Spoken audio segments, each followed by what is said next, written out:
সাতপন্থীদের কুখ্যাত আরেক সন্ত্রাস আজ গ্রেফতার হয়েছে।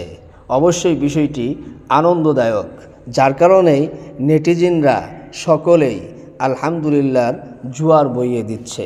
প্রিয় দর্শক, বিষয়গুলো যদি আমি আপনাদেরকে না দেখাই তাহলে এক ধরনের কেমন জানি অসম্পন্নতা থেকে যায়। দেখতেই পাচ্ছেন, এই হচ্ছে কুখ্যাত সন্ত্রাস জিয়া বিন কাসেম। এই জিয়া বিন কাসেমকে মুয়াজ বিন নূরের পরপরই গ্রেফতার করা হলো আজ। এই গ্রেফতারের পরে আমাদের বাংলাদেশের যে সমস্ত ব্যক্তিরা ফেসবুক চালায় তারা কী ধরনের কমেন্ট করেছে। আজমল হোসেন লিখেছে আলহামদুলিল্লাহ, হাফেজ ইসলাম উদ্দিন লিখেছে আলহামদুলিল্লাহ, আবদুল্লাহ সালিম লিখেছে 7 দিনের রিমান্ডে দেওয়া হোক। মাওলানা মান্নান সাহেব লিখেছেন, ওরে মেরে দুস্থ বুজুর্গ, টঙ্গীতে হামলার মূল হোতা সন্ত্রাসী মুয়াজ বিন নূরকে আল্লাহ পাক 3 দিনের রিমান্ড ভরপুর কামিয়াব দান করুন। মানে 3 দিনের রিমান্ডে ভরপুর কামিয়াবি দান করুন। প্রিয় ভাইয়েরা, এ ধরনের মন্তব্য যাদের বেলায় মানুষে করে তারা ভালো না খারাপ বিষয়টা আপনারাই আন্দাজ করে নেবেন, অনুমেয় করে নেবেন। প্রিয় দর্শক, এই সাদিয়ানি সম্প্রদায়কে যারা লিড দেয়, যারা নেতৃত্ব দেয়, তাদের মধ্য থেকে নাম্বার 1 হচ্ছে ওয়াসিফ।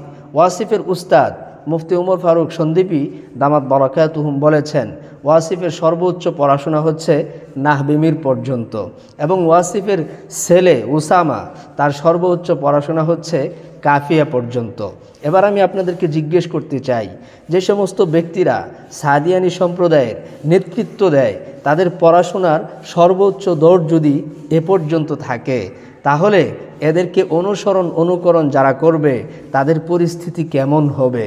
এজন্যই আমি বলি, সাদিয়ানি সম্প্রদায়ের মধ্যে সে সমস্ত ব্যক্তিরাই প্রবেশ করেছে যারা অশিক্ষিত এবং বর্বর টাইপের। প্রিয় দর্শক, আজ যদি আলমী শূরার উলামায়ে কেরামের সাথে বাংলাদেশের শিক্ষিত অশিক্ষিত ব্যক্তিরা থেকে শান্তির ছায়াতলে থাকতে পারে, আপনারা কেন পারবেন না? আপনারা কেন বিভাজন সৃষ্টি করলেন? এই স্যার সাহেবের ফতোয়ার ব্যাপারে শুধু কি বাংলাদেশের উলামায়ে কেরাম ফতোয়া দিয়েছেন? পাকিস্তান, ইন্ডিয়া, বাংলাদেশ 3 দেশের উলামায়ে কেরাম স্যার সাহেবকে গুমরা এবং পথভ্রষ্ট বলে ফতোয়া দিয়েছেন। এই বিষয়টা যদি আপনারা মেনে নিতেন তাহলে আজ আপনাদের হাতে কৌমি অঙ্গনের ছাত্ররা রক্তাক্ত হতো না। মানেননি বলেই আপনারা নিজেদের ক্রোধকে, রাগকে, গুস্সাকে প্রবল রাখার জন্য কৌমি অঙ্গনের ছাত্রদেরকে রক্তাক্ত করেছেন। মূলধারার দাওয়াত তবলিগের 4 জন ব্যক্তিকে হত্যা করেছেন। সবচেয়ে বড় বিষয় হচ্ছে, আপনারা শুধুমাত্র সাদের নেতৃত্ব মেনে গুমরা বা পথভ্রষ্ট হয়েছেন, ব্যাপারটা এমন নয়। আপনাদের বেলায় এমনও শোনা যায় এবং দেখা যায় আপনারা লীগের সাথেও সম্পৃক্ত, ফেসিবাদের সাথেও সম্পৃক্ত, যার কারণে আপনারা অন্ধত্বকে গ্রহণ করেছেন।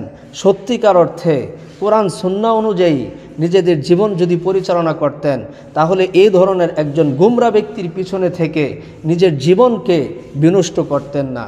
পরিশেষে একটা কথাই বলবো, বাংলাদেশের ঊর্ধ্বতন ব্যক্তিদেরকে দৃষ্টি আকর্ষণ করছি, এদেশে যদি স্থিতিশীল পরিবেশ কায়েম করতে হয় তাহলে অবশ্যই এই ধরনের সাদিয়ানি টাইপের যারা আছে তাদেরকে অনতিবিলম্বে নিষিদ্ধ করতে হবে। এর মাধ্যমেই বাংলাদেশে শান্তি এবং সুশৃঙ্খল পরিবেশ কায়েম হবে। আজকে এ পর্যন্তই। ভালো থাকুন, সুস্থ থাকুন। আসসালামু আলাইকুম ওয়া রাহমাতুল্লাহ।